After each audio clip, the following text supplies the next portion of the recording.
Good morning, ladies and gentlemen.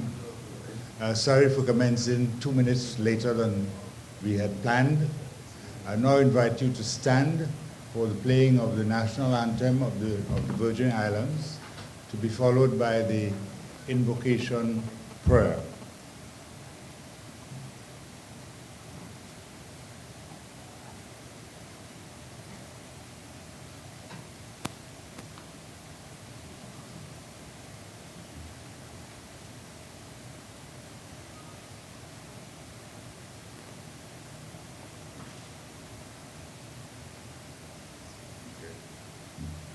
You may sit in the meantime. We have a little technical glitch.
While we wait, you can get to know your neighbor, shake his hand or do something.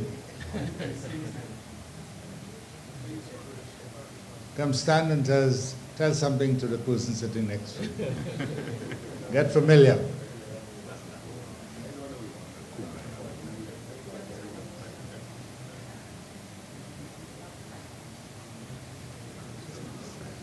Kiran, you're privileged, man. You're privileged, Kiran. Right. Can I invite you to stand for the playing of the national anthem, please?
Standing for the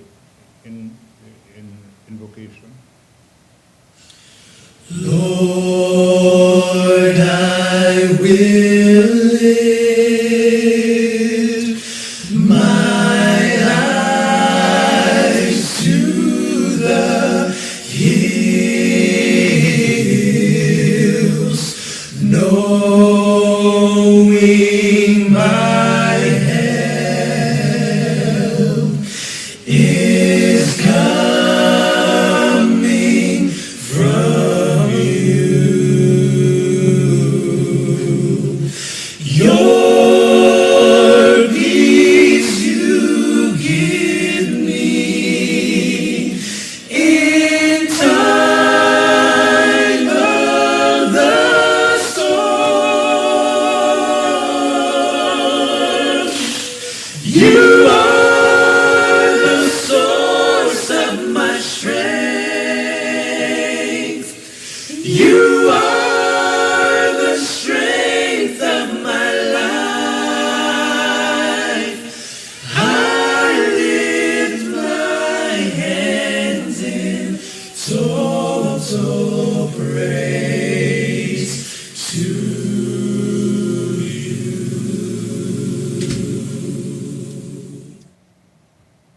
Thank you very much. You may sit.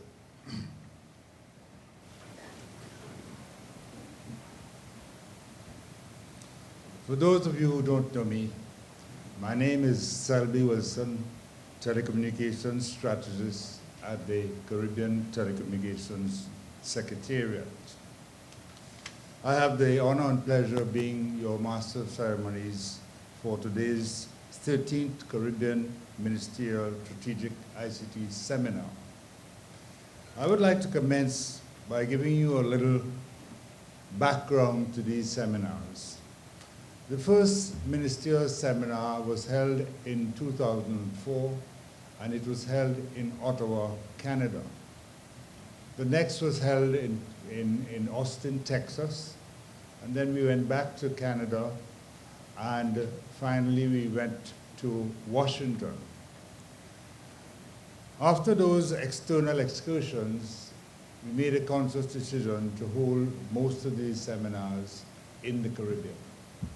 And we're proud that we have successfully done that over the last 13 years. The objective of these seminars are to bring knowledge and information to the ministers of telecommunication and ICTs so that they are well informed in making policy decisions in their respective countries and in the region as a whole. So it is a way of building their awareness and their knowledge of developments in the sector that will inform their decision making.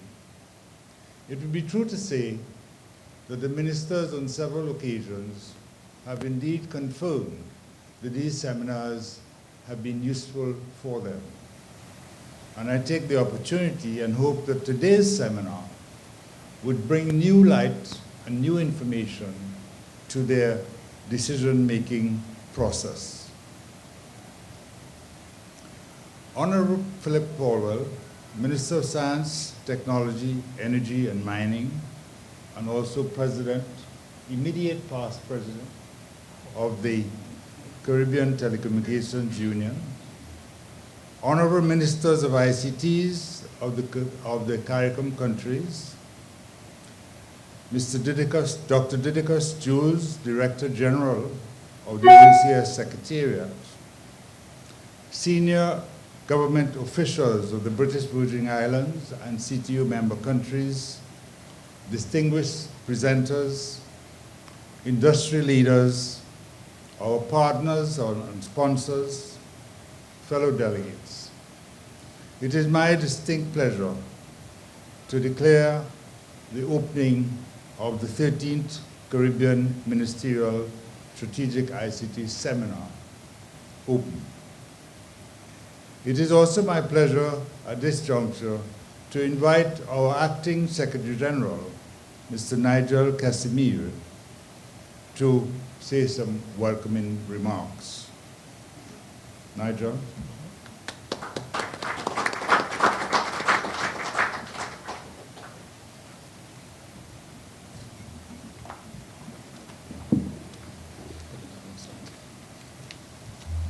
Thank you very much, Selby. Good morning to all, it's a real pleasure for me to welcome you to our 13th Ministerial Seminar. The CTU counts among its basic objectives, one for capacity building and one to function as an industry watch. We have an industry watch function, we have a capacity building function. And in this, our 13th ministerial seminar, this series of ministerial strategic ICT seminars straddles those two key functions of the CTU. We seek to build the capacity of our ministers, senior policymakers, and other stakeholders in the industry.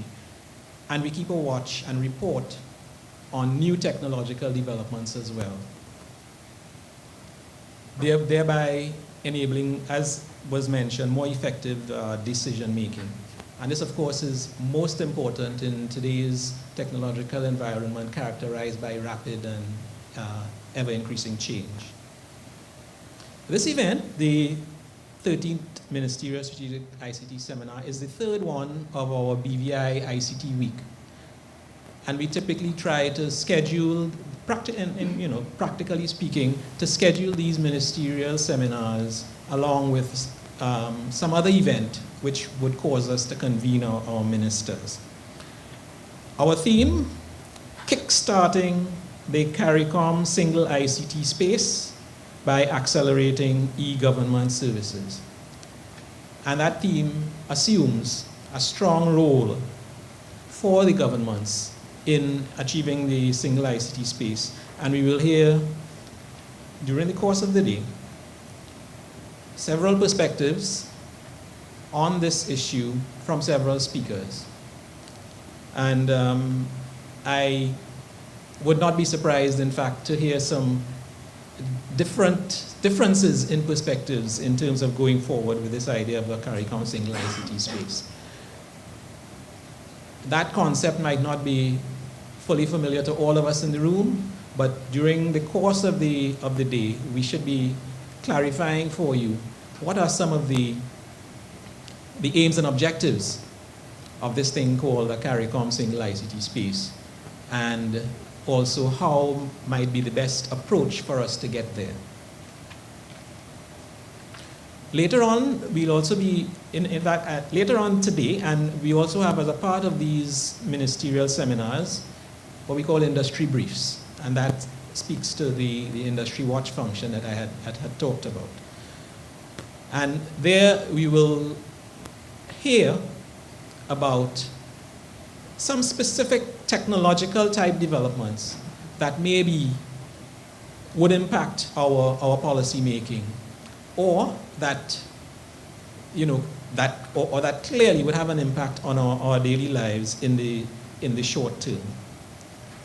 I basically encourage all of us, and we will have a mixed audience here of ministers, senior policymakers, we have industry practitioners, we have, I'm sure, some civil society persons in the audience as well. I'm encouraging everyone to participate actively. We will hear the speakers, and you will have opportunities to ask questions and so on. And definitely we gain the most benefit when we share our questions, our experiences. Yes, when we share our experiences and our concerns from the whole exercise. So I'm encouraging full participation, and I wish all of us a happy, productive 13th Ministerial Seminar. Thank you.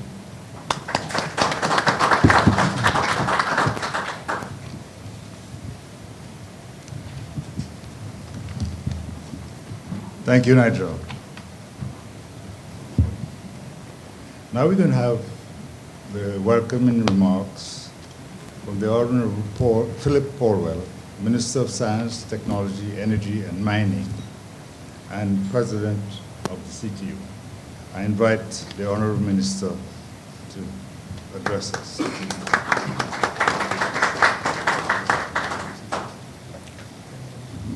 Thank you very much, Mr. Chairman. I greet you. I greet colleague ministers who are present, our acting Secretary General, distinguished participants, all good morning. Good morning. On behalf of the President and other colleagues who attended the General Conference of the CTU, I want to extend a warm welcome to the participants in this seminar, which is being convened under the theme, Kickstarting the CARICOM Single ICT Space by Accelerating E-Government Services. The theme, in a very succinct and perhaps profound way, enjoins all of us, legislators, technocrats, presenters, public and private sector interests, and all stakeholders in the regional ICT sector to participate in the search for solutions to this critical challenge. As we continue to knock heads together through events such as this seminar, the cynical among us, and perhaps those of us who may by now be suffering from discussion fatigue, may ask, is this another talk shop? Another episode in an exercise that leads nowhere? Yesterday in my address to the opening ceremony of the week of events, I spoke to the urgency with which we must undertake the crucial mission of a regional approach to the ICT regional harmonization. I emphasized that in order to compete in the global economy, we must develop the region as a single digital market, and that without this strategic alliance, our hard work toward economic integration may prove to be nothing but an exercise in futility. We are all agreed that the creation of a regional digital single market will allow us to take advantage of networked opportunities and economies of scale and provide us with a critical mass, shared resources, and expertise to compete in a world of global platforms. However, while as individual states we have progressed at different speeds along the information technology highway, we continue to lag behind the developed countries. Effective, harmonized regulations, internet governance, among other matters, remain critical agenda items which demand our collective resolve and meaningful action. We ignore to our peril the growing impact of digital technologies on the pattern of economic growth, social inclusion, and environmental sustainability. Our meeting here in this beautiful country signal that we are not being complacent. The comprehensive agenda of this seminar indicates that this period of discussion and ferment can and must give momentum to our collective efforts. Among the matters to be deliberated on, the CARICOM single ICT space, the imperative of e-governance services, open data in a single ICT space, accessibility for people with disabilities, and expert presentations on burning issues such as cloud architecture for unifying multi-government services in the Caribbean. We are here today with a shared objective, the search for common ground, a platform from which to unleash the tremendous potential of the information technology revolution.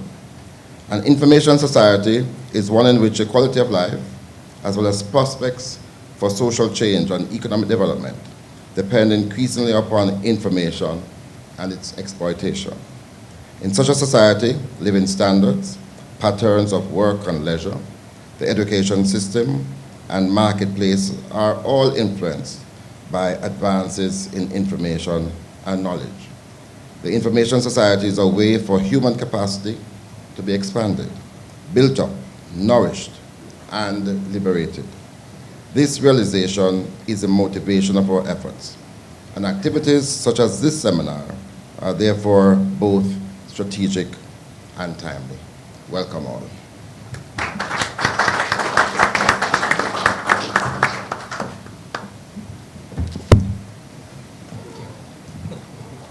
Let's say it for our President again.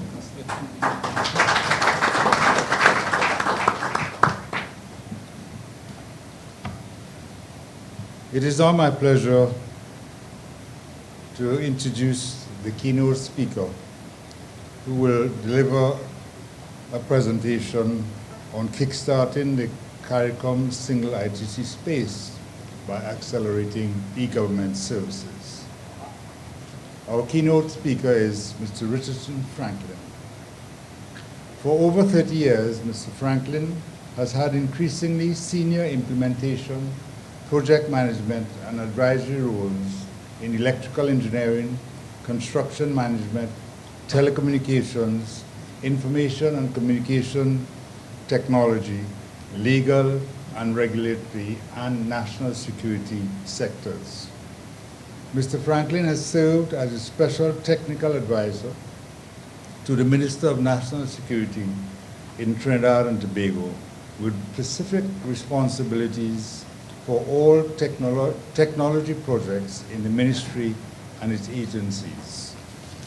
Prior to joining the Ministry of National Security, Mr. Franklin headed Booz Allen Hamilton's international telecommunications team. He worked extensively in Africa, the Caribbean, and Eastern Europe. From 1998 to the year 2000, he led the team that assisted the OECS in liberalizing the telecom sector and developing relevant telecommunications legislation, regulations, and regulatory bodies.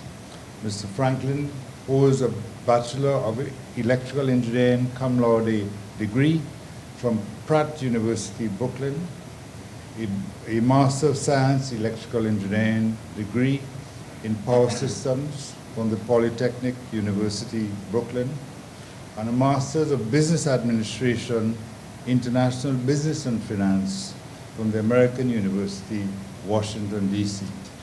It is my distinct pleasure and honor to ask Mr. Franklin to deliver his keynote address.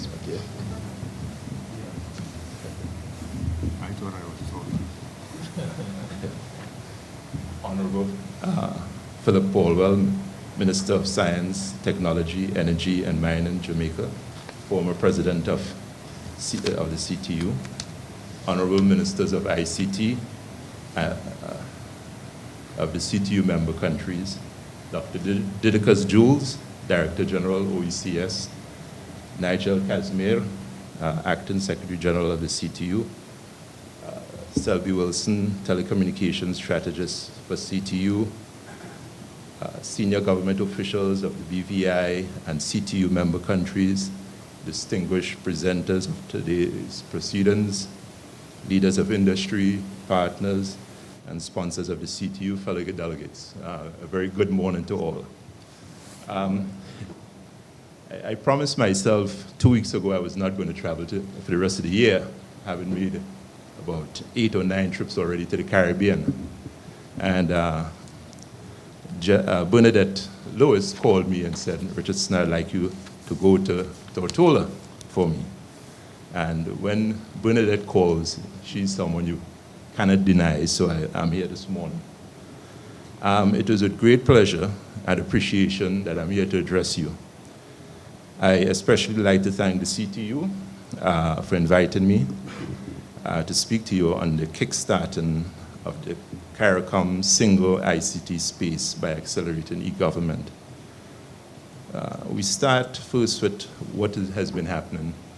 In February of 2015, Grenada's Prime Minister, the Honorable Keith Mitchell, who has responsibility for CARICOM ICT, noted that at the 25th intersessional meeting of the Conference of Heads of Government of the Caribbean Community, the CARICOM, held on the 10th to the 11th of March in St. Vincent and the Grenadines, a policy decision was made.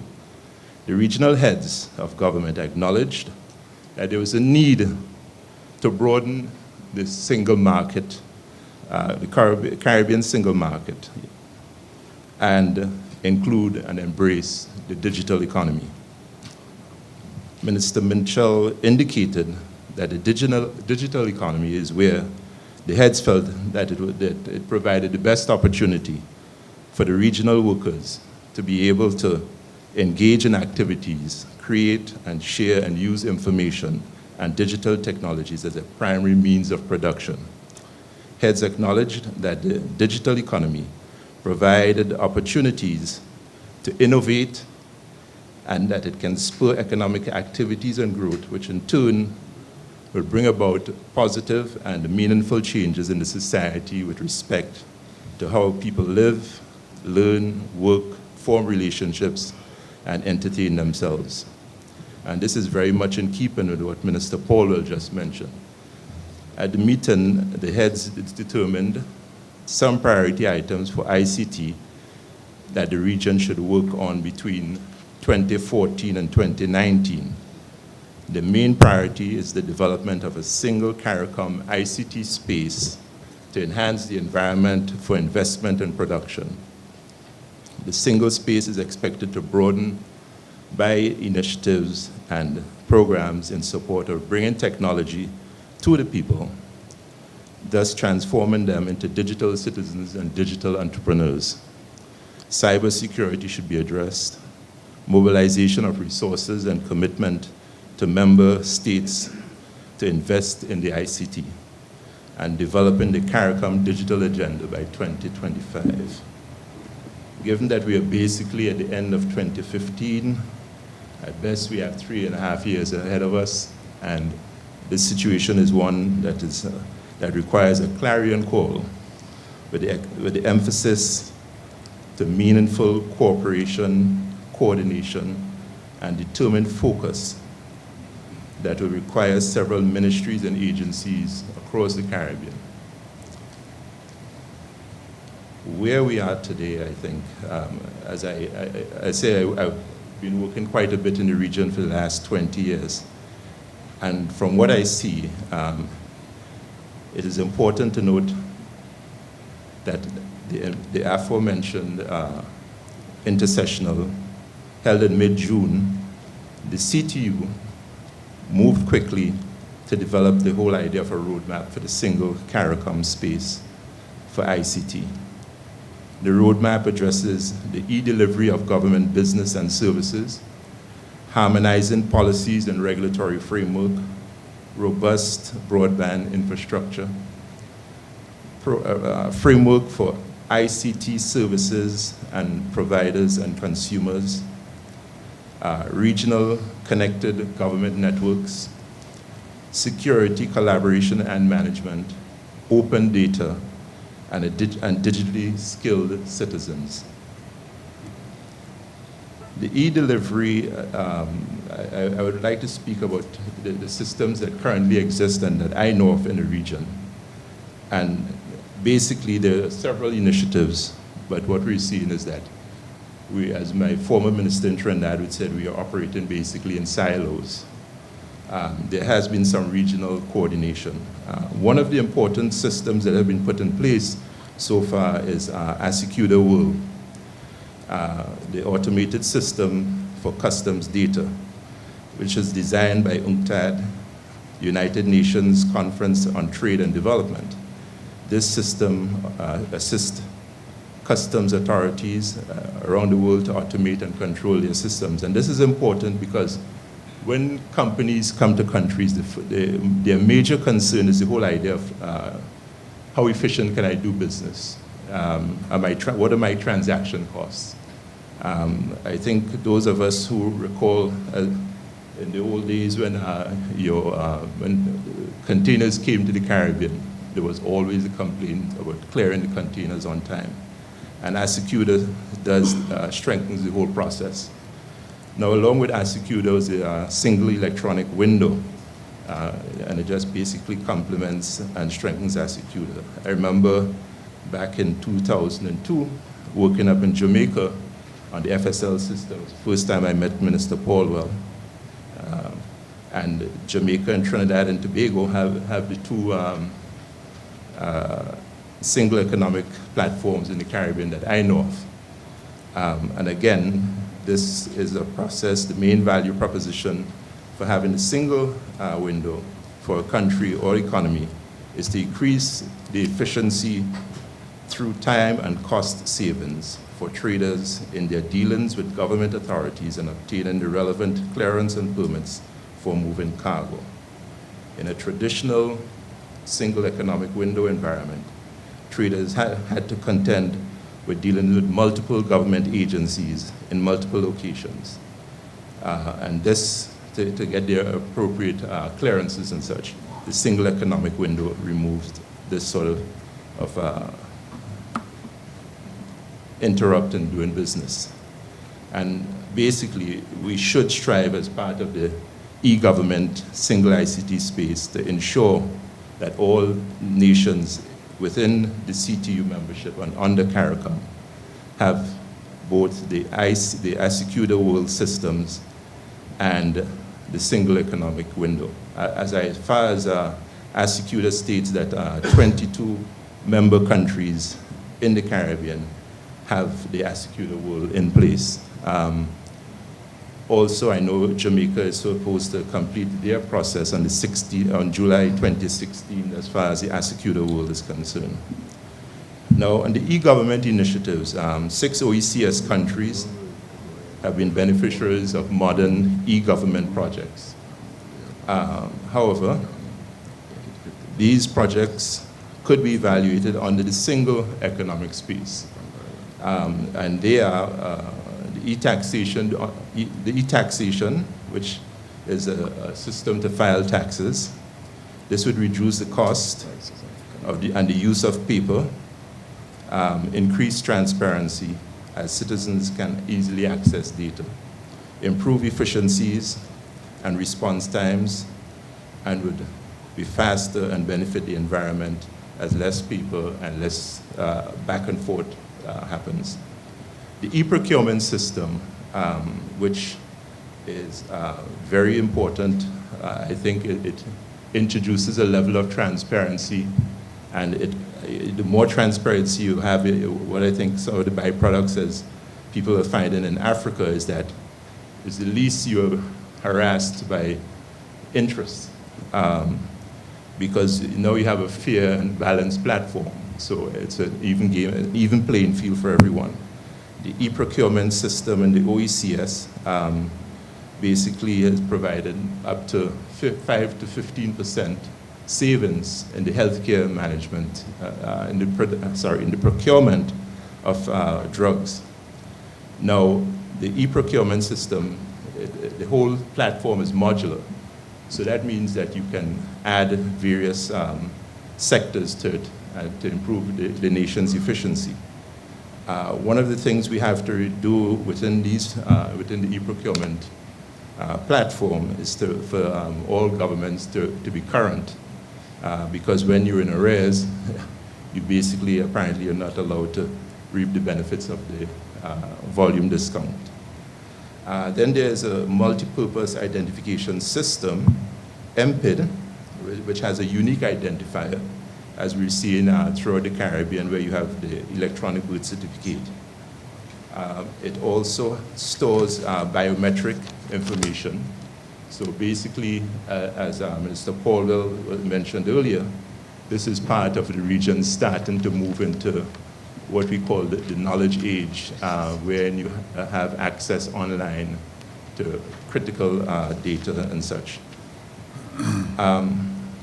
The MPID, the multipurpose ID, can also be used as an auditing tool to ensure fraudulent practices and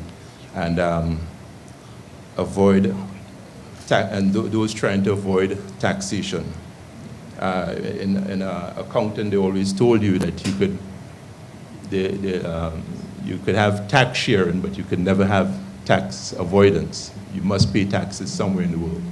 So, and these systems allow you to do these things.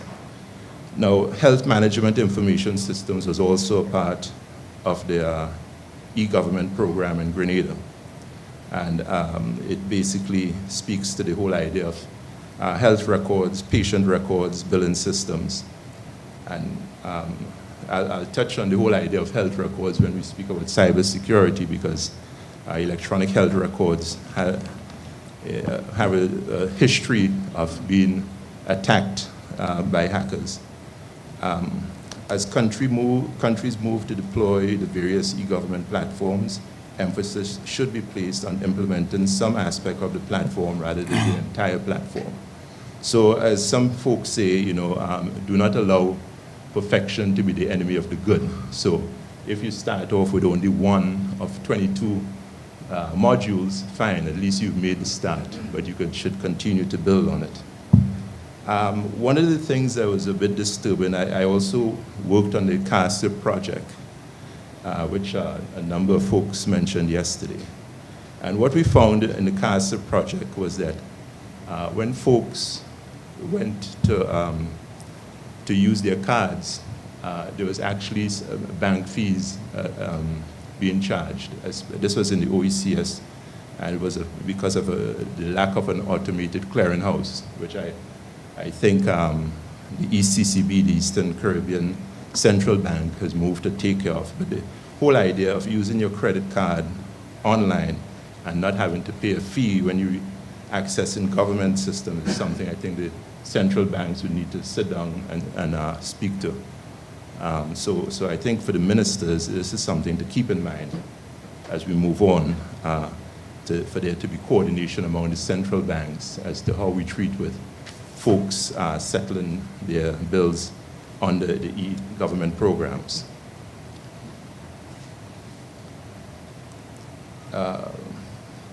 One of the critical areas has been the harmonization of policies, laws, and regulatory framework. And these items are basically supporting items to the whole idea of kickstarting the ICT space. And I'd first like to start with the harmonizing of policies. Throughout the region, member states have developed national ICT policies. I know a regional digital development strategy was developed by Dr. Camilla Rohn for CARICOM, and the OECS also has a sub-regional ICT policy. And some countries do not have any policies. And I think if we're speaking about kickstarting the ICT space and having the requisite coordination and collaboration, I think this is one area when countries should move to sit together and come up with a national ICT policy for the entire region, rather than there be these siloed national ICT policies all over. It could be easily replicated, have one document, but of course there may be subtle changes and adjustment may be necessary given a country's environment. The next aspect is the ICT legislation. Over the past 7 years, maybe as much as 10, 15 CARICOM countries have been beneficiaries from the EU, ITU, and CTU funded harmonization of ICT policies and legislation across the Caribbean. This is the program called HIPCA. And it was also funded by the CDB and the World Bank funded the aptly named E-Government Regional Integration Policy, EGRIP.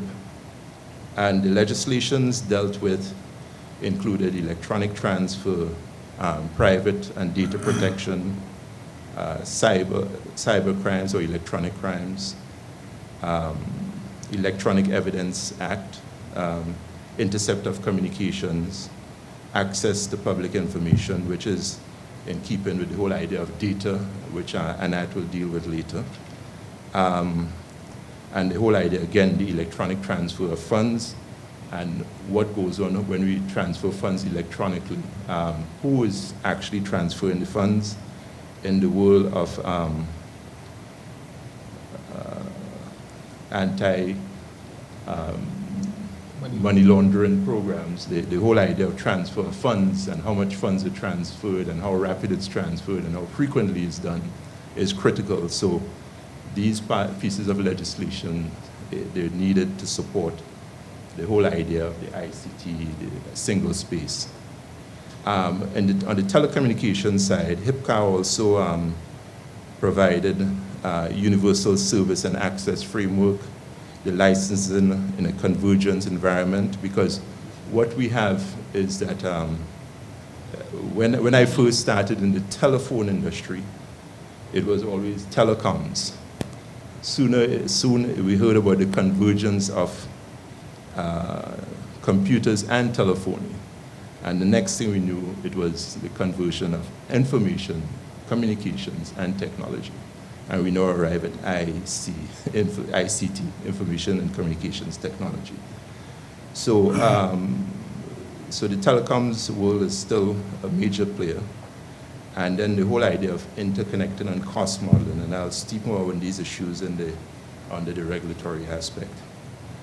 One of the things that was amazing was how the recent acquisition in the region, telecommunications sector, we'll not call names, but I'm quite sure everyone knows about the acquisition, which in effect basically created a dominant carrier in fixed telephony and, more importantly, broadband services. And this calls for us to ensure that our fair competition legislation is very robust in all the member countries. And I think that this is something that, again, it would be for the ministers to put forward the whole idea of the fair competition or fair trade competition legislation, and ensuring that we have a uniform piece of legislation across the region. An important thing really and truly is that all legislation must be seen as having teeth that leads to some sort of penalty for violators. And I'd just like to touch on, and the reason I say this is because in Grenada, for example, which is another one of my home countries, I have two home countries, Trinidad and Grenada, and I could throw in Barbados also. But in Grenada, what we're seeing is that these young people who are using the social media, young boys having young ladies do take pictures and photos and such, and then posting them online, which technically under the cyber stalking, cyber bullying, and these aspects of the various Cyber Crimes Act is a violation. But all too often there's no prosecution. For example, if such a thing were to happen, I know Arizona in the United States has an extremely draconian piece of legislation which speaks to the immediate arrest, for any sort of lewd and lascivious, even text they're sending.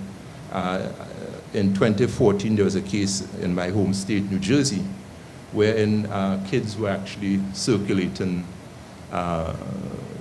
images of a young lady under stress. And what the commissioner for the county said, I want every image erased immediately.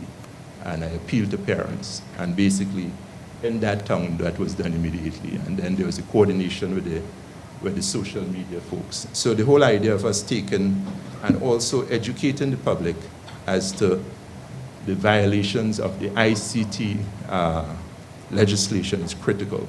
Now, in so doing, we also should not forget our judges, magistrates, and law enforcement. They also need for appropriate briefing. When we did the legislation for the OECS, one of the critical parts of that legislation, after everything settled down and regulations and were in place and such, was the whole idea of bringing the OECS judges to St. Lucia for them to be briefed on exactly what was done with the legislation, and also the whole idea of the regulations and the creation of the new bodies. So I think a similar feat should happen as far as the ICT legislation and informing people. Also, in the new telecoms environment, as the new legislation is pushed out, the whole idea of how emails are treated with. For example, in Trinidad, we had this situation with Emailgate.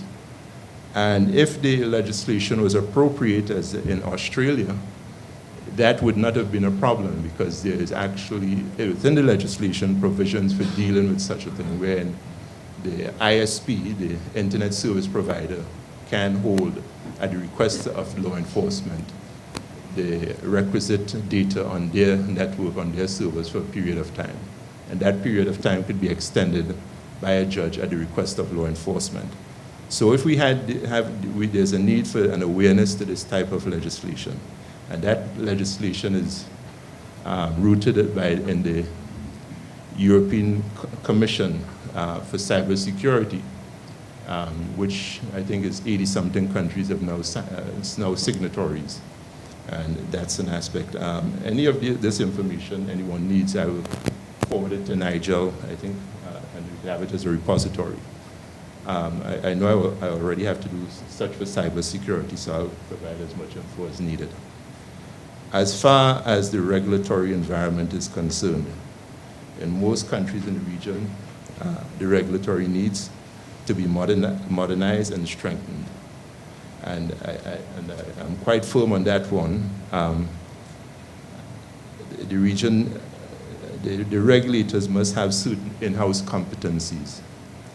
I think we need to see folks in the regulators who understand financial statements, folks who can develop the relevant cost studies, we call it long-range incremental cost studies, or long-range average incremental cost studies.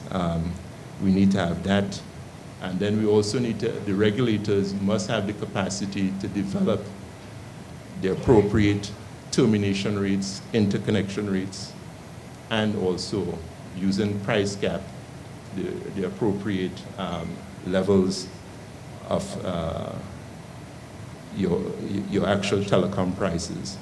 I heard last night everyone spoke about affordability. I think it was the minister from BVI, Minister Vanderpool, mentioned the whole idea of cost. The only way we would get proper costs in the region is if we have regulators who really evaluate and see what the true costs are. But I say that and also caution that what we have to realize too is that we have very small markets. And a telecom switch is the same cost worldwide.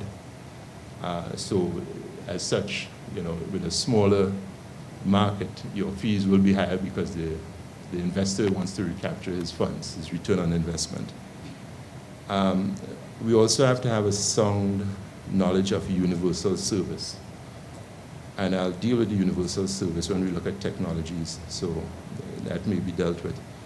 And also, one of the sad things in the region, as far as I'm concerned, is that it's taken so long for us to have true LTE. And I'm not speaking about HSPA plus, which in the engineering world we say something resembling LTE, but to have true LTE. And this comes from the fact that we do not have the appropriate spectrum competence in the region, wherein once an offer is, a technology comes up, we can say, here, this is the amount of spectrum you should have, and this is the amount of spectrum you need. And the whole idea, it's always been a problem I've had, is for us to appropriately price our spectrum. I'm not saying that we're going to get the prices they get in the United States or Europe, but I think our spectrum, from what I've heard and seen, is quite a good deal for the operators. And as I was speaking to a lawyer last night, I don't see him here this morning, but I asked him, he was saying, I said, in the US they always say the first person you hire when you start a company is your lawyer. And I think as far as our regulatory bodies are concerned, we also need to have very strong legal teams. And these legal teams must have an intimate knowledge of the telecom environment. With respect to number portability, this system basically allows the telephone companies to basically capture customers. So, and the problem with number portability is one, when if I have a business and I have a number, and I'm with company X, and I notice that I can get bulk business from company Y, for me to shift to company Y, it means that because I have a business, I also have to change all my letterheads, all my business cards and such. So there's an associated cost with me not being able to port my number from company X to company Y. And this is why number portability is so important. It has been done in Jamaica and Bermuda. A colleague sent me the test case for Bermuda, and it was done quite quickly. I know Minister Paulwell got his own fairly quickly. And I would say with immediate effect, the same should happen throughout the region.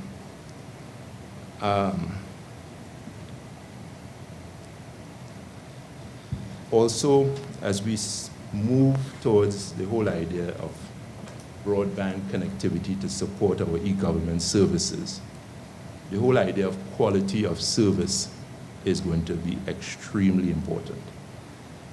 In Grenada, we have 10 megabits at the house, but when you do your speed checks, you inevitably you get 8 as your download, or maybe, and then your upload is supposed to be 2, you get 1. This is extremely important. For example, in Europe, in England especially, I think they're the leaders in the whole idea of measuring quality of service. There's a firm by the name of Sam Knows. And what happened was the FCC actually moved to introducing the whole idea of this quality of service. I think it was at the end of 2010 or 2011. But what they saw was after the first passage of collecting data, immediately the percentage of actual compliance for what you're actually paying for, you actually saw like it was about 96% in the upper 90s. And this is what we need throughout the region, because the main thing is that you do not want to have your e-government platform, and when folks go to use the e-government platform, there's a level of user discontent. So it's critical for the regulatory bodies to be able to move towards measuring the quality of service and ensuring that we have the right quality of service. Again, there's no fear to having penalties where quality of service isn't met. But I think the most critical thing from what I'm seeing with the regulators is that there's a need for the regulators in the region to have a more intimate knowledge of the telecom and the ICT environment. I always wear my economics finance cap and say, in the region, we have to watch the amount of travel we do. But I think all too often there's a need to apply, to attend some of these conferences, the major conferences in the region. And there are some conferences I'll pass to Nigel, the ones that will do well, that we send people to these conferences. I want to deal with an interesting area here, and that's roaming. In June 15, the European Parliament, Council, and Commission reached an agreement on the key elements for a single market in telecoms, which will end roaming charges when traveling in the EU in June of 2017, and introduce for the first time rules safeguarding open internet in the EU. The regulation also increases related consumer protection. It ensures that users are informed about their roaming rights and consumption, and that they are empowered to detect possible breaches of open rules. So I think, and one of the things they noticed, they said here was customers can use their mobile devices whenever traveling in the EU, paying the same price at home, paying the same price as they would pay at home. For instance, if a customer pays a monthly volume of minutes, SMS and data in your country, in one country, voice, SMS, and data will travel with them throughout the EU. In other words, there will be no extra charge. And I think with the movement of people through the CSME, and in the spirit of our single ICT space, I think the powers that be urgently need to move forward to have this sort of roaming arrangement also in place here in the Caribbean. I think it calls for a whole lot of coordination and such, but when I look at how the guys out in East Africa work, as far as their community is concerned, there's a high degree of collaboration and coordination, and I think the same has to be on this side of the pond. There's another interesting development, I think it was about a month or 6 weeks ago, where in the United States now, there's a whole Verizon Telecom, a firm I worked for, and it was originally New Jersey Bell. Instead of having the phone be supported by subsidies, you now buy your telephone. And the whole idea is now that you pay an access to the network now, and that access is down to $20. And it's important to see why there's now the shift, because with over-the-top services, the whole idea of voice telephony is no longer an issue. You don't even pay for text anymore. And text has always been a ripoff, because the cost for a text to actually send a text is fractions of a penny. So, and there's a recognition now with over-the-top services that they are losing out, the telephone companies are losing out to over-the-top services. So now they're changing the whole aspect of how the system is regulated, and more, as we said, it's more on the data side. So the new system is, buy your phone, or you can go into an arrangement, how we call it, you can buy it on credit from the telephone company. Of course, they'll sell you on credit because there's an interest rate that you'll be charged for it. But so that's the phone, and then as far as the access is concerned, pay $20 for your smartphone.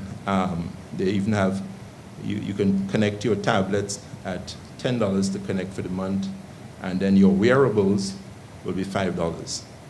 Calls and texts are unlimited, so you no longer have to worry about if you make a call on there.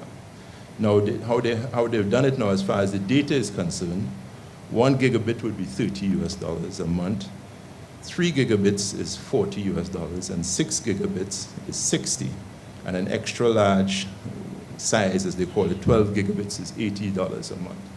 So you see, as the further up you go, you pay a less of a price per unit as the gigabit. But the whole idea of you actually paying for voice and text, that is out the door now. So, and well, once one company starts it in the US, because of competition, it will roll over. So that's something I think the regulators in the Caribbean need to take a look at. Ministers need to engage the operators, carriers here in the region to move towards this new environment and bring a better situation to folks, to the consumers within the region. Now, to support the e-government accelerated growth, you must have a reliable, high-speed broadband connectivity. And as we speak about having the single space towards in the Caribbean, where the various countries can tie in for data from e-government, the whole idea of connectivity, national connectivity within the region is important.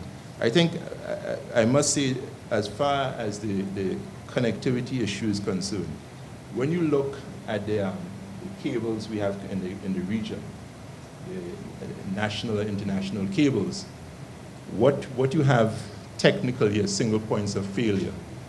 We unfortunately sit on the Caribbean tectonic plate, which is subject to movement. I know in 1795 or so, there was a major earthquake in Jamaica, similar to what happened in Haiti in 2010 or 12 or something like that, right? And there's another fault down in Trinidad that has a similar buildup, and that they can expect a similar event. So from the whole idea of the points of failure for the network, we do have issues from that point of view.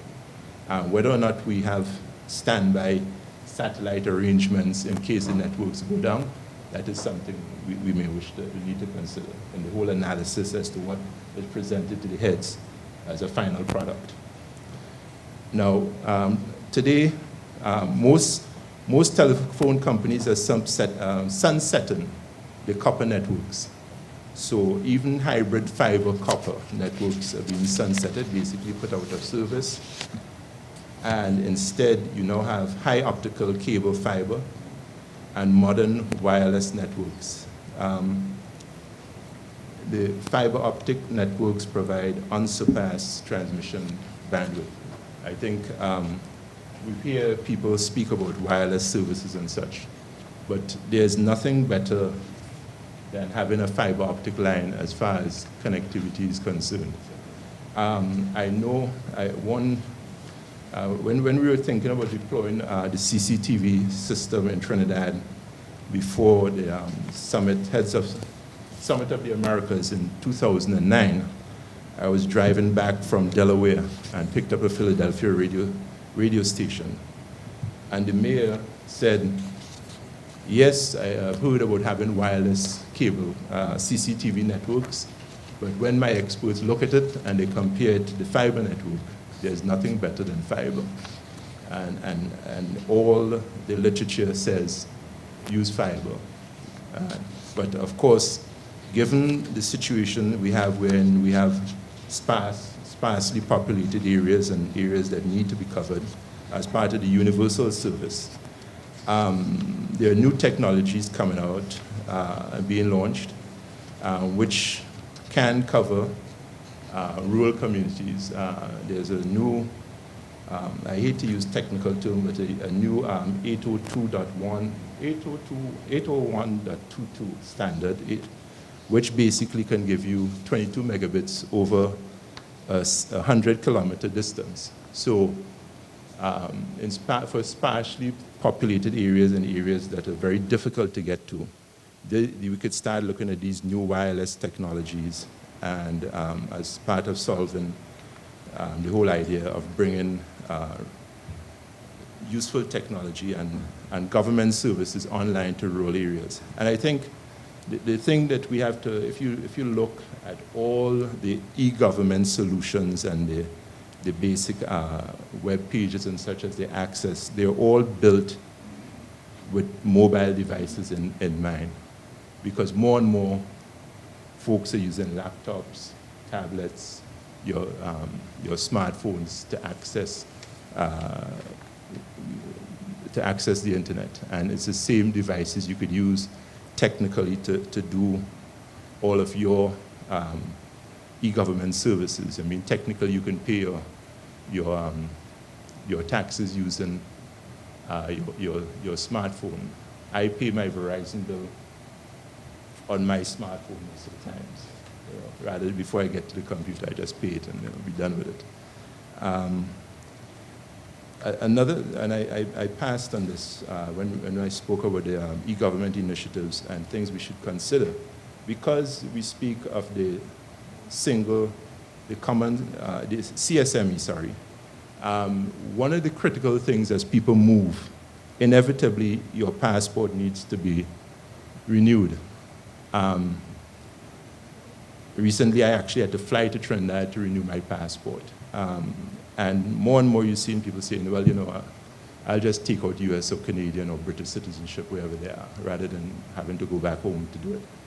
These things can be done online, and I think as a region, as part of the whole single space, ICT, single space, this is something that should strongly be considered. The whole idea of having the passports being able to be done online, and of course with the appropriate fees in place to cover the cost of having to mail it back to the person wherever they are. Because if you're speaking about people moving within the region, you do not want someone to have to take a week off from work to head back home to get his passport, if he's lucky to get it in a week, he or she, sorry. And that's the whole approach. I think passports also need to be considered.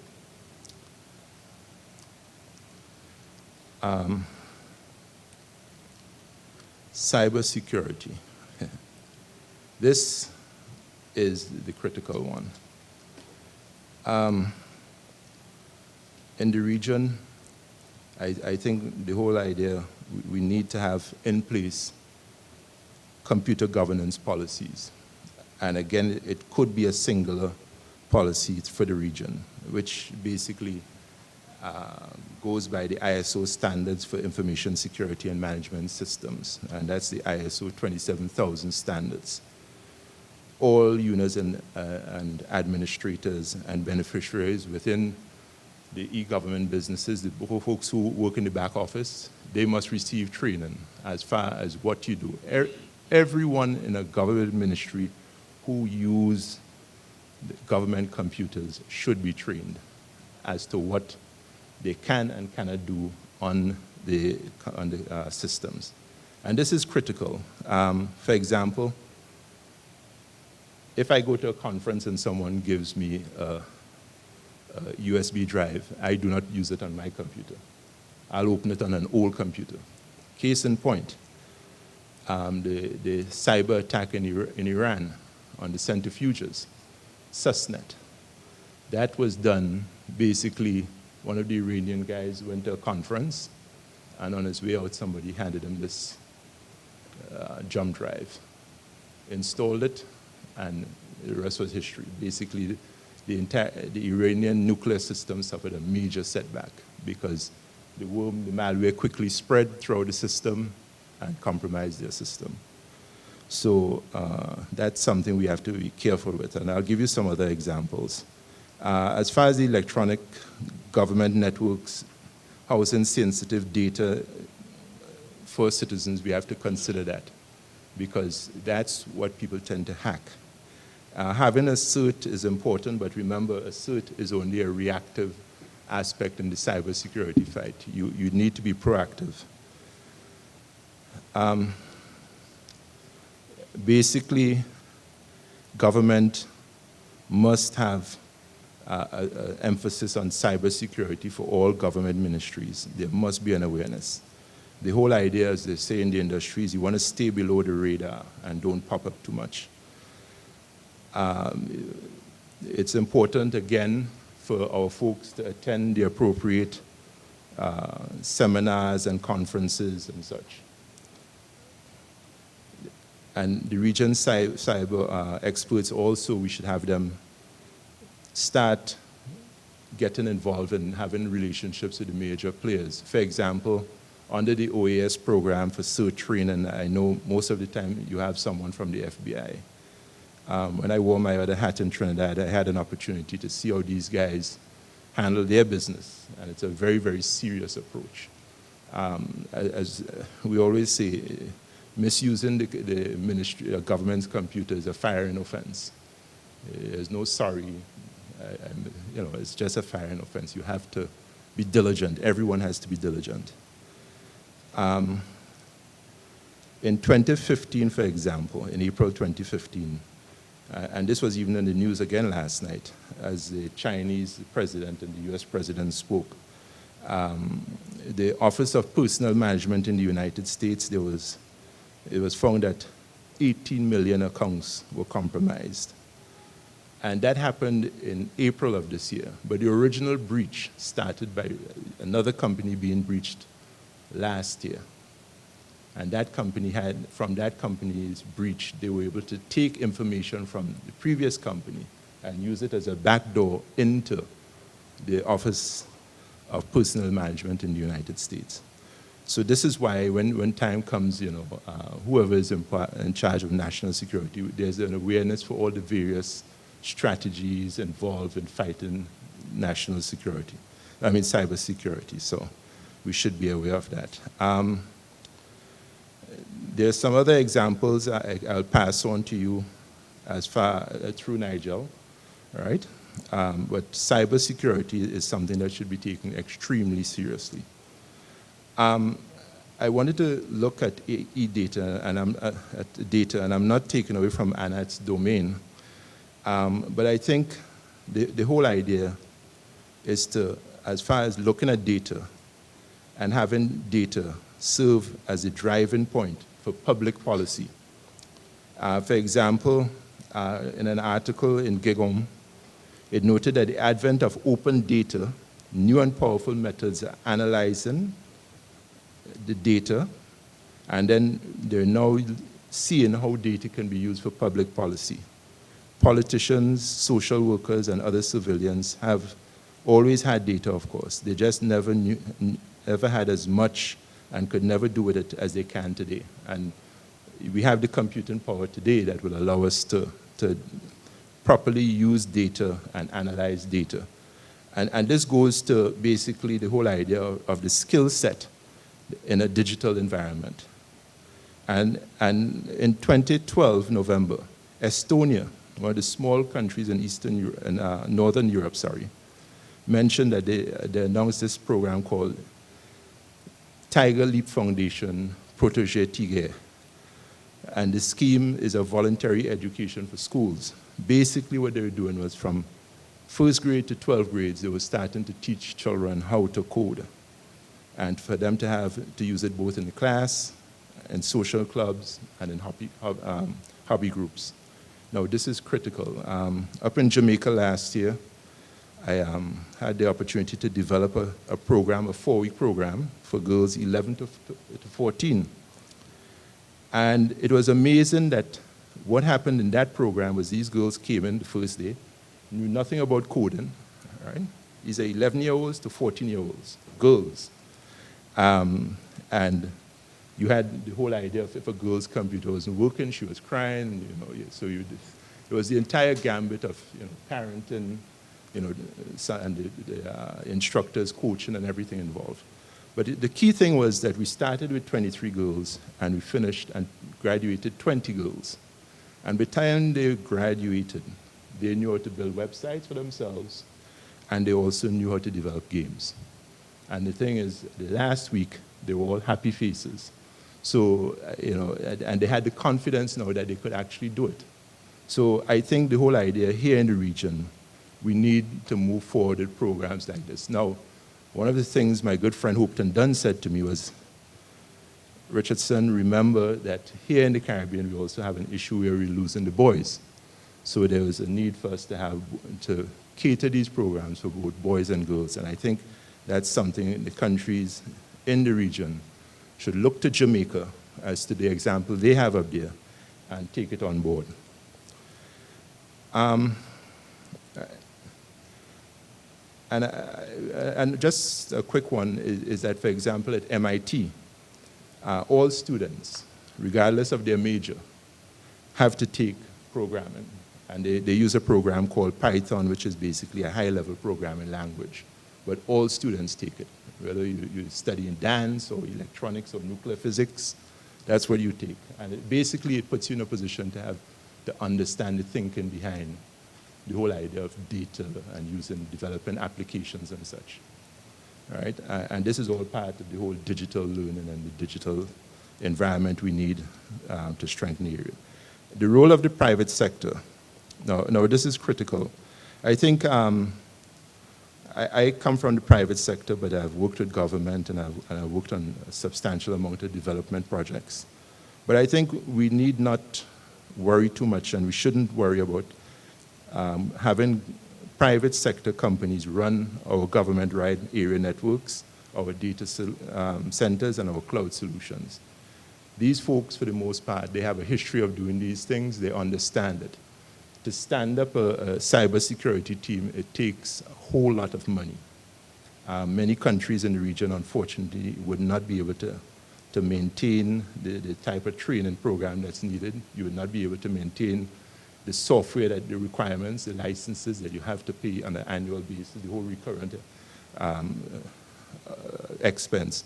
So it is critical that we use the private sector as best we can, but in doing so, I think what folks have always said to me is, Richardson, why is it in the Caribbean that people just accept whatever price is given to them? Where's the negotiations as far as a contract is concerned? Where are issues such as the economic refresh and the technology refresh discussed? And these are issues that we have to have our contract managers pick up on quickly. I'd like to close off by basically saying the whole idea of what the mission is critical. I think at this juncture, there has to be a focused approach by all involved.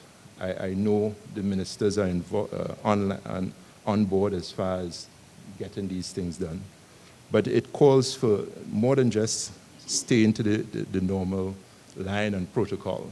I mean, this will require substantial coordination I was speaking to Mr. Bourne this morning. He has a program coming up where he's training his folks. It would be good if the other member countries can also get from him, when he's finished with his training, what has happened. And I think that's the type of thing, this is how we have to stop operating in silos. And it's no fault to him to say he was operating in a silo, but we have to move from that to become a much more inclusive community where data, information, everything is shared. So if you have an e-government project of a certain type, whether it's e-learning or whatever, share with your colleagues. Say, I have this program. And in closing, again, I'll put Minister Paul Weller in line, but I think the program up in Jamaica for the girls was critical. It's a start.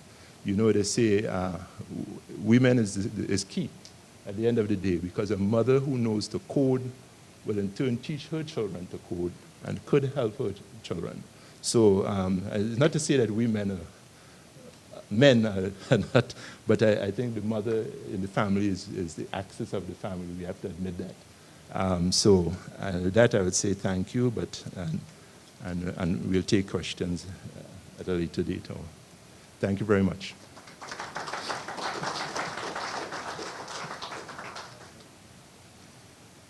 Thank you very much, Richardson, for that very thought-provoking presentation.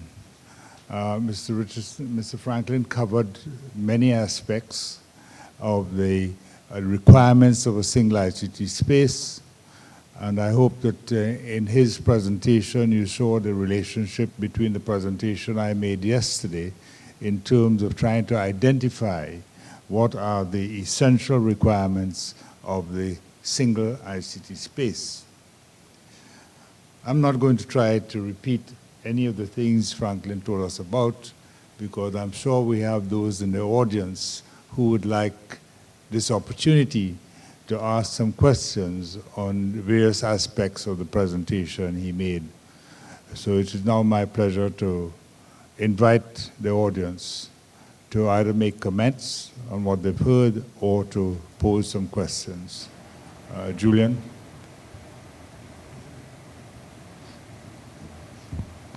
Good morning, everybody. Good morning. Yes, Julian Wilkins, Canto Chairman, also Digicel Director, Government Relations and Public Affairs. Franklin, actually Richardson, sorry, you really raised a number of good issues there, and I thank you for that. I could talk about many of them, but I'm just going to focus on one, and that's number portability. And I just want to make clear from the onset, if I put on my Digicel hat, that certainly under certain conditions, Digicel has always supported number portability. So I'll just say that from the onset. But we've always believed in having some sort of cost analysis before you go ahead with doing it, to see if it actually is a benefit, particularly when you look at our markets and the size of some of our markets. But you mentioned that, or at least I got the impression that number portability was implemented fairly quickly. And I'd just like to share with you my experience, certainly in Cayman, where we introduced number portability for the first time. That was the first country that had it in the Caribbean, or one of the first. It took 7 years from start to finish. The minister very rightly said, Minister Portal said that they've successfully introduced it in Jamaica just recently. But that took a number of years. I can tell you in Trinidad, they've been working on number portability for a number of years, and it still hasn't been introduced. So there are challenges. It's complex. The processes. One has to think about our consumers, that when you port a consumer, you don't leave them hanging. You leave them with the service, and quality of service, as you mentioned, extremely important. So I just wanted to share with you, and I've actually got the actual figures for Jamaica. I don't think I can actually share them with you, but so Jamaica's had number portability for the last 3 months, and just under 1% of all mobile customers have actually ported. And we see this across the world where it's introduced. 2-3% is a typical figure in terms of number portability. So, and in terms of cost, and I've got the actual figures here, but I can tell you in Jamaica it cost several million US dollars to introduce number portability. So it's costly. Then there's the operations cost that goes along with it. We know some of the ECTEL countries, in fact all the ECTEL countries, are looking at number portability, and we are part of that process right now.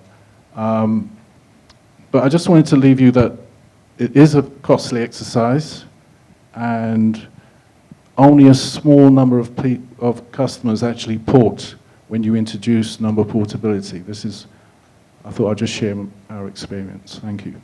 Thank you very much, Julian. Yes, Dr. Jews? Yeah, Selvi, this relates to... Can you put on the mic? Yeah, it's on. Yes, I'd like to give Minister Paul an opportunity to respond to Julian.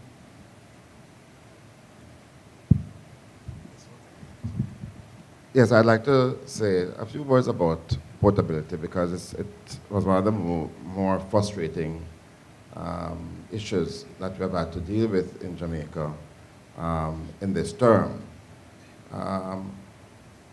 I believe at the outset that portability was a much simpler process than it turned out to be.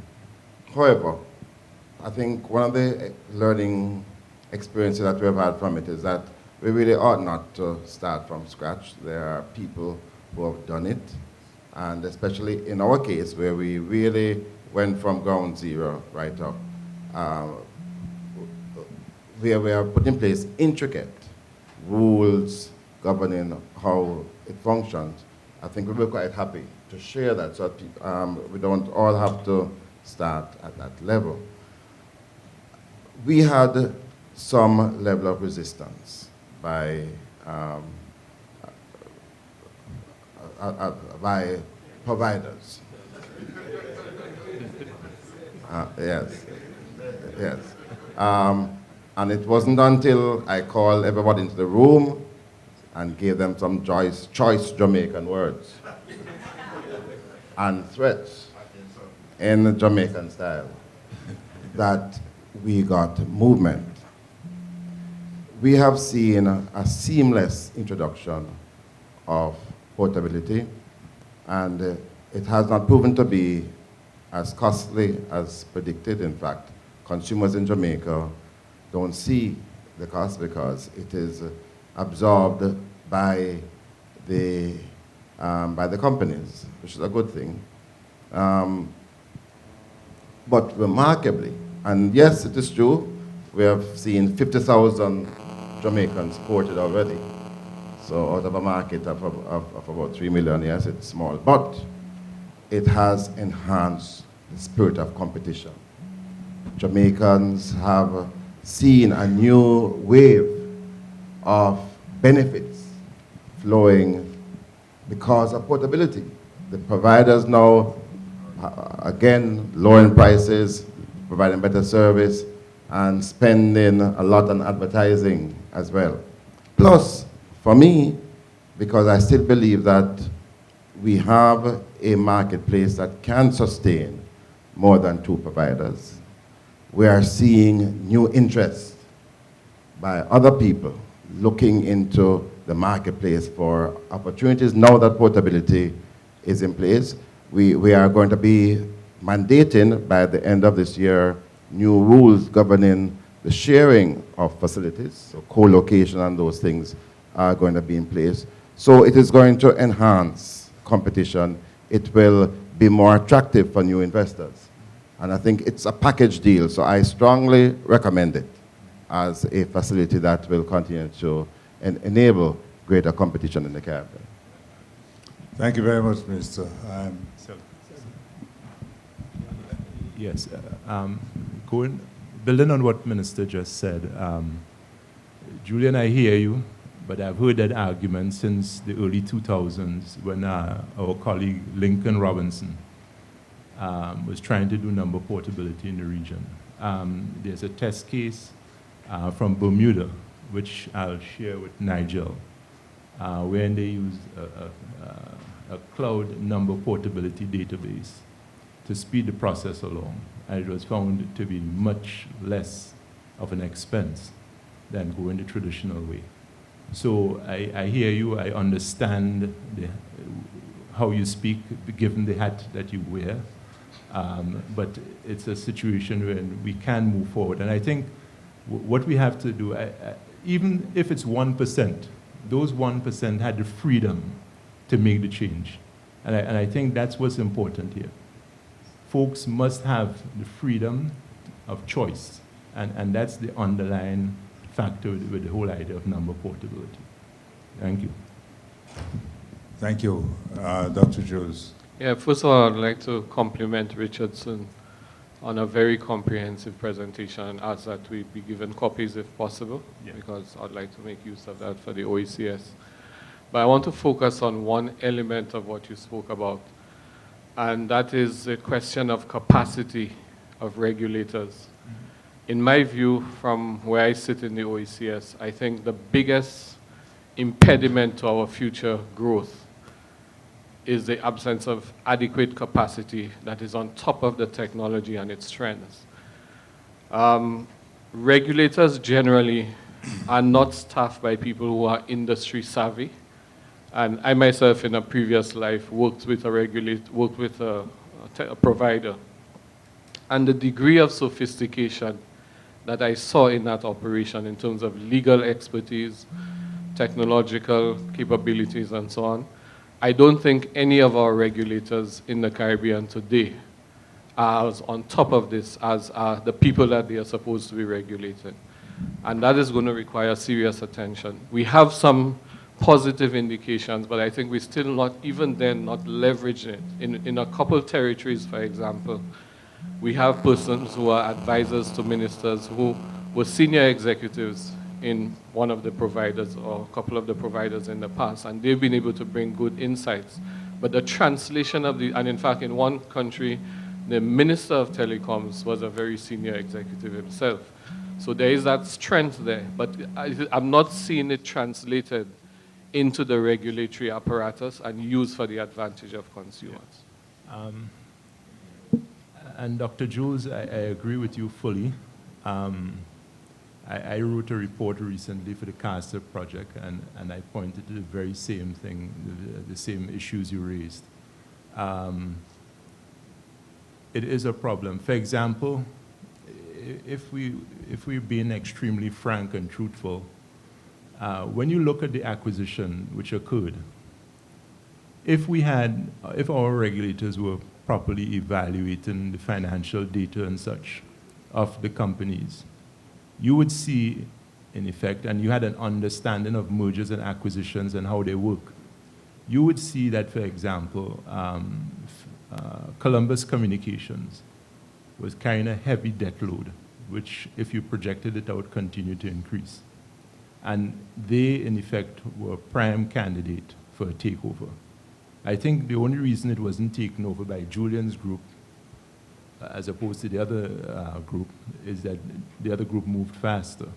But it was a prime candidate for a takeover, and anyone understanding financials and such would have seen that was coming, and it would have at least allowed the ministers to look at their legislation and quickly move, or at least the ministers would have received a heads up that this thing was happening. For example, had it been in the United States, what would have happened, and I have to use the United States because that's where I've lived for most of my life. The Securities and Exchange Commission had to be notified that indeed a merger was going to happen. So that didn't happen here in the region, I mean, as far as I know. Additionally, the mere fact that you could have a merger that creates a dominant carrier says something and says, it speaks to what we do not have and are lacking in certain areas. For example, recently, Cablevision, or one of these major cable companies, tried to merge the two top cable companies in the United States. And they went back and forth for months. And the reason they were going back and forth was because basically they were trying to move away from becoming what was, quote unquote, a dominant carrier. Because they knew once they became a dominant carrier, they would be submitted to extensive oversight by the regulatory bodies in both the states, at the state level and at the federal level. So I fully support what you say, but and I'll tell you one thing. When I started my career after my MBA, I basically started working at the World Bank and then went on to a private company where I was involved with helping the liberalization process in Eastern Europe. And what you saw, what happened there was that the Eastern Europeans were very amenable to having senior former US regulators actually come to their countries, and they provide housing and everything. And these guys were retired executives, and they were not necessarily looking for salaries, but they just went into these countries, sat next to the regulator, and basically was able to provide the transfer of the appropriate knowledge. And you know, and even as far as our folks go into these various overseas visits, I think all too often from what I have seen, because I have seen people come to Washington or to New York or wherever, and I know exactly what the routine is. And basically, as far as I'm concerned, there's not enough diligence as far as what of gathering information and such. I think that the focus is more of who we go visit and what we do in our extra time. So there has to be a more serious approach to when we have folks travel. What are we actually getting when these folks travel? So when I worked at Booz Allen, for example, if we went off and to some seminar or something, when you came back, what you'd have was what we call a brown bag at lunchtime, when you basically presented what happened or what you learned, and then it allowed your colleagues to gain something from your trip. And I think that's an important part here also. Thank you. If I can be permitted, Chairman, just a quick tag on.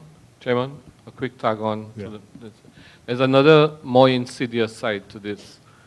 The telecoms in the last, say, 15 years was more of a sort of end consumer product. We use the telephones and so on. I think there's been a huge paradigm shift now where it has moved from being that end consumer thing to becoming a factor of production. And if we're serious about ICT and the digital economy, we have to ensure that Caribbean people are able to access the internet and broadband and so on as a foundational element in order to build new businesses. And just recently, we've been receiving a lot of complaints at the OECS Commission from Caribbean guys, OECS people who have been doing innovative things in that ICT space, trying to build content, content providers in different areas and so on, who are being, in my view, deliberately played by these providers and twisted around in order, and attempts being made to force these guys to actually come into a subordinate partnership or else be shut out of cable TV, for example. I think these are the things that our governments need to pay attention to, because otherwise we are always going to be consumers of other people's products and a huge source of profit to them rather than building our own capability. Thank you. Imbert and then Renu.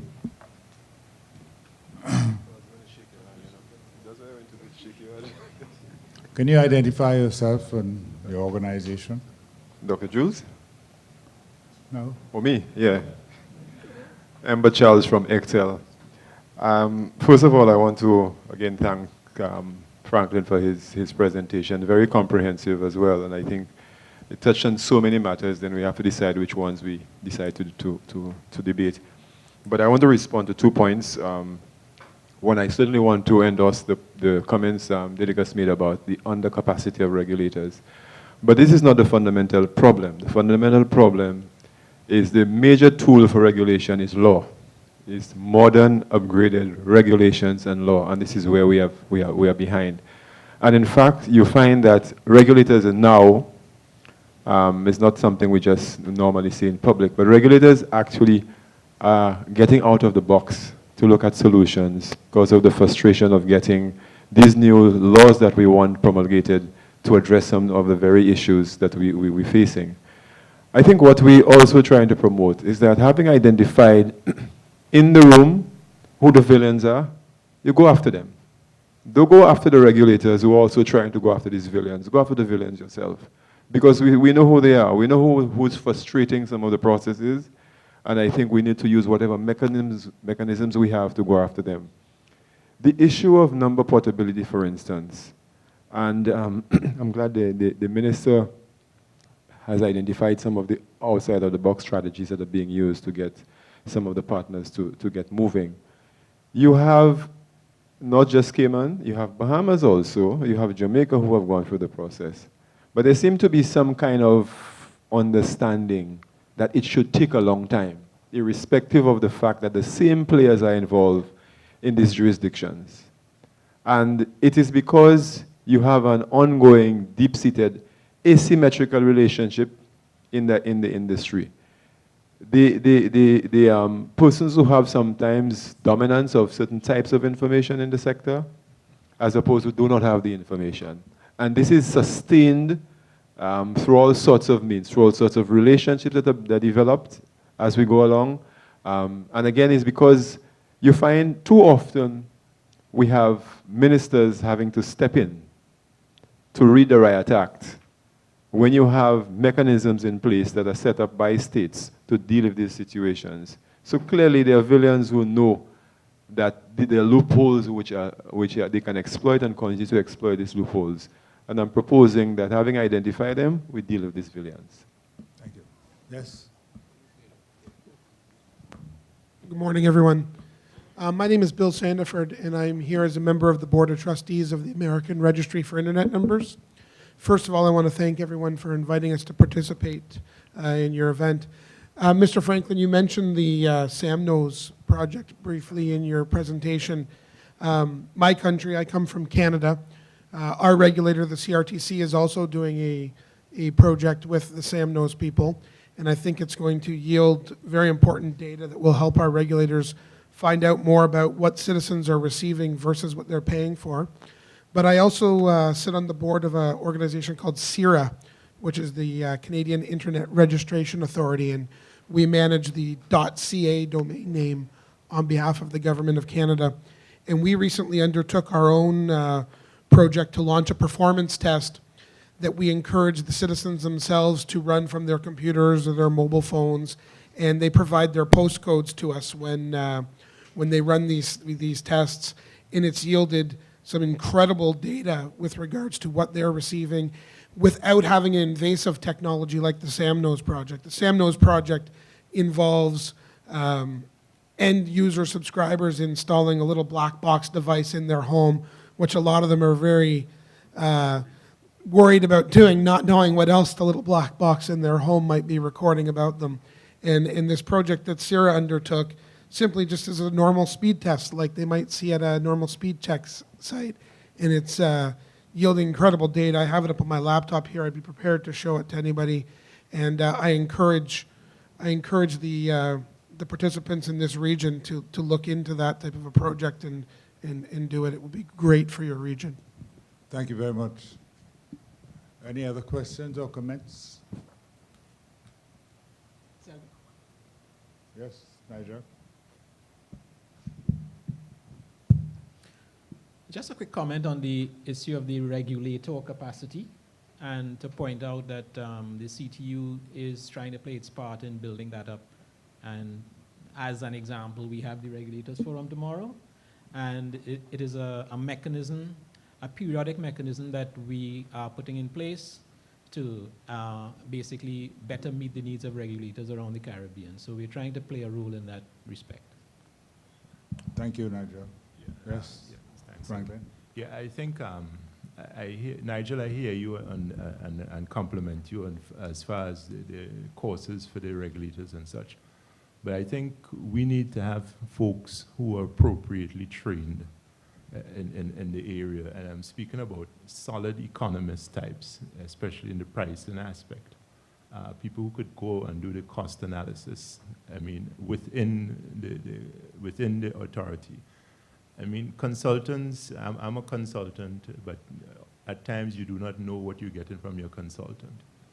What we see in the region is that we're dependent on consultants, and I think that is what we need to move away from, to having the in-house, in-region capability.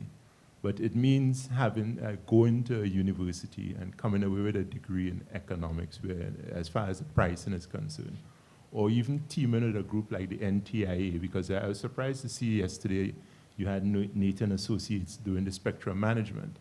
Now, so we've taken the route of going through Nathan Associates, which is a consultant firm, wherein, for example, in Eastern Europe, NTIA did the entire spectrum management for them. And you see, I think we need to understand in the region that there are a number of agencies who we can go to and who would assist us in getting these things done. But we, you know, as folks say, the Caribbean folks are always quick to pay money. And the unfortunate thing is that we do not have the money to pay. So I think what has to happen as far as the regulators is concerned, and here we have Embert is here, but I think we need to reach out to the first world industrialized countries and have a relationship with them. As a matter of fact, under the Caribbean Basin Security Initiative, there's an aspect in there for telecommunications, and it's in the CARSIP report. And we need to exercise those options wherein we're basically getting it for free. And I don't think we should be averse to that, or, you know, but I think that the whole idea of to speedily rush off and pay for something where we do not have to pay for it is unfortunate. And also we need to coordinate our projects, because we had HIPCA and EGRIP basically working on the same type of legislation. And that should not have happened. And this is why we need to coordinate what we're doing in the region as far as ICT projects are concerned. Every ICT project in the region technically should come through CTU before it goes anywhere else. Thank you for that intervention, Franklin. Yes, Anat? Thanks very much. Anat Levine from the World Bank, and you perfectly set up my comment actually just now. I wanted to go back to e-government in the single ICT space and mention that the Electronic Regional Integration Project, the Electronic E-Government Regional Integration Project that closed last year, has in it a number of deliverables that may be of interest to other countries.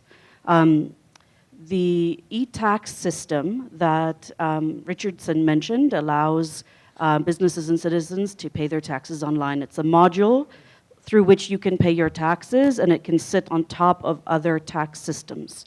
And it was developed as part of the project for and by St. Lucia, St. Vincent, Dominica, and Grenada, but other countries could have a look at it and see whether it can apply to their own tax system. And adapting it would be less costly than developing such a module yourself or purchasing such a module yourself.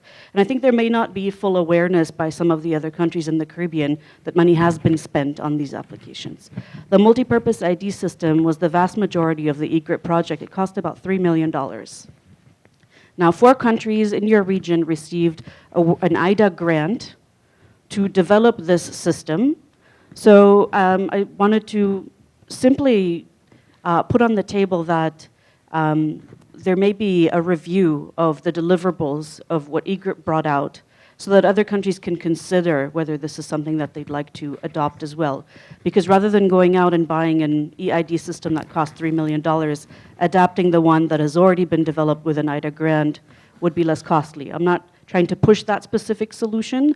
What I am trying to push is that we look at what EGRIP delivered, we look at the systems that do exist, and the countries that are looking at either doing e-procurement, EID, or e-tax, look at these systems and see whether there's something they'd like to consider. Thank you very much, Anat, for that intervention. I think what it points to, there is need for much greater collaboration between the countries in the Caribbean.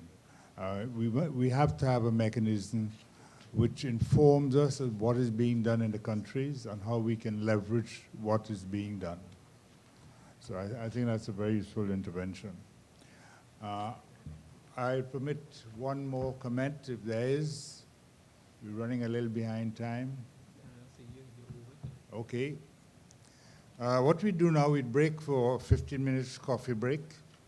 And before we resume, we'd have the signing of the Memorandum of Understanding between the CTU and the OECS Secretariat.